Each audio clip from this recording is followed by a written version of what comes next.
Magandang umaga po. Narito na po ang magiging lagay ng panahon ngayong araw ng Lunes, September 23, 2024.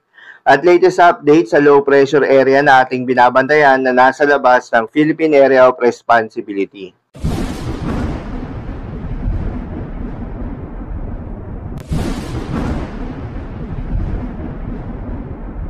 Sa kasalukuyan na tayo sa pag-asa, itong southwest monsoon o hanging habagat ay patuloy pa rin nakakaapekto sa may extreme northern Luzon.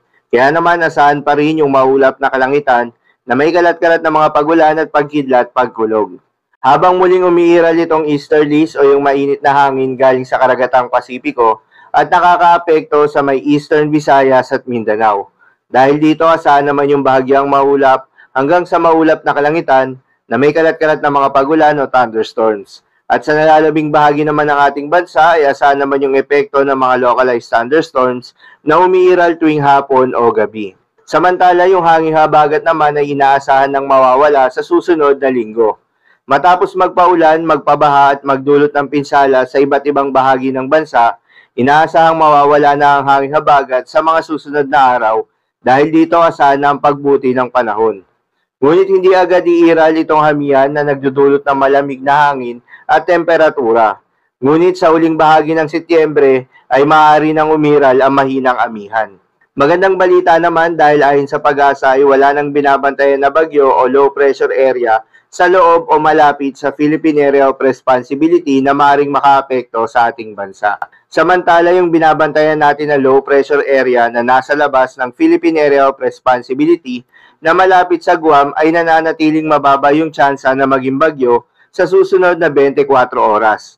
Hindi rin inaasahan na papasok ito ng Philippine Area of Responsibility pero patuloy pa rin magantabay sa posibleng development nito. Para naman sa magiging lagay ng panahon ngayong araw ng Lunes, dahil pa rin sa epekto nitong southwest monsoon, asahan sa Ilocos Norte at Ilocos Sur ang bahagyang maulap hanggang sa maulap na kalangitan na may kalat-kalat na mga pagulan o thunderstorms.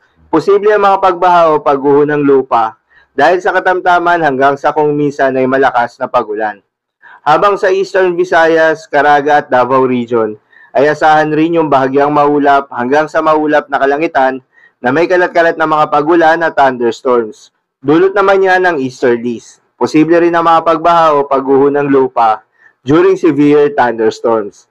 Habang sa Metro Manila at nalalabing bahagi ng ating bansa, asahan naman yung bahagyang maulap hanggang sa maulap na kalangitan na may kalat-kalat na mga pagulan o thunderstorms. Dulot naman yan ng mga localized thunderstorms.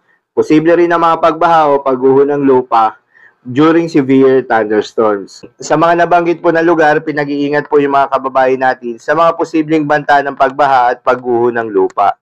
Para naman sa magiging lagay ng mga dagat baybayin, ayon sa pag-asa ay may nakataas pa rin na gale warning sa mga seaboards ng Batanes, Babuyan Islands at Ilocos Norte.